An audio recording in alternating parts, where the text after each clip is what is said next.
Venezuela and the United States are taking cautious steps towards restoring diplomatic ties after weeks of upheaval. Interim President Delcy Rodriguez called the talks exploratory while condemning what she termed a U.S. criminal and illegitimate attack. President Donald Trump has meanwhile urged oil executives to invest in Venezuela's vast crude reserves, drawing a cautious response.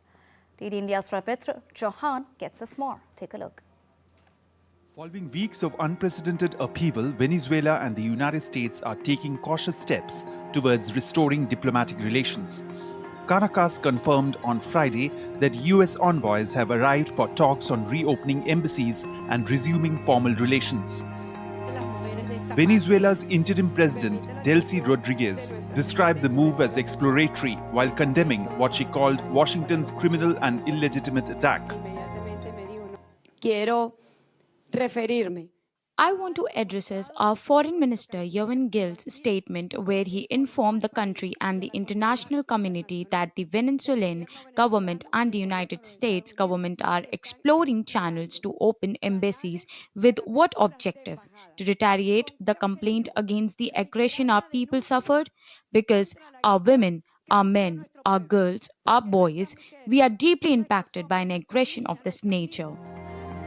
As diplomacy unfolds in Caracas, President Donald Trump met with oil executives at White House, urging them to invest billions in Venezuela's vast crude reserves. However, response was cautious.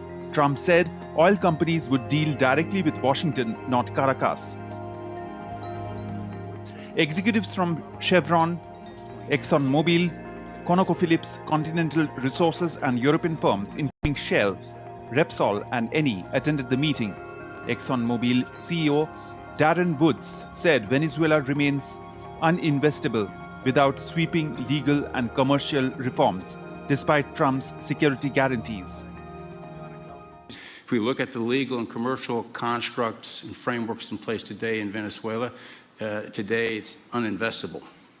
And so significant changes have to be made to those commercial frameworks, the legal system. There has to be durable investment protections, and there has to be a change to the hydrocarbon laws in the country. The diplomatic outreach follows the release of political prisoners, something Washington claims credit for. Protests also continued in Caracas, with demonstrators demanding Maduro's release and rejecting U.S. control over Venezuela's oil. I'm really distressed about what is happening in Venezuela. We are waiting for the United States to release our president and our Celia because this situation absolutely cannot continue. Venezuela is ours. We, the Venezuelans, are the ones who decide here. We want our president back in Venezuela.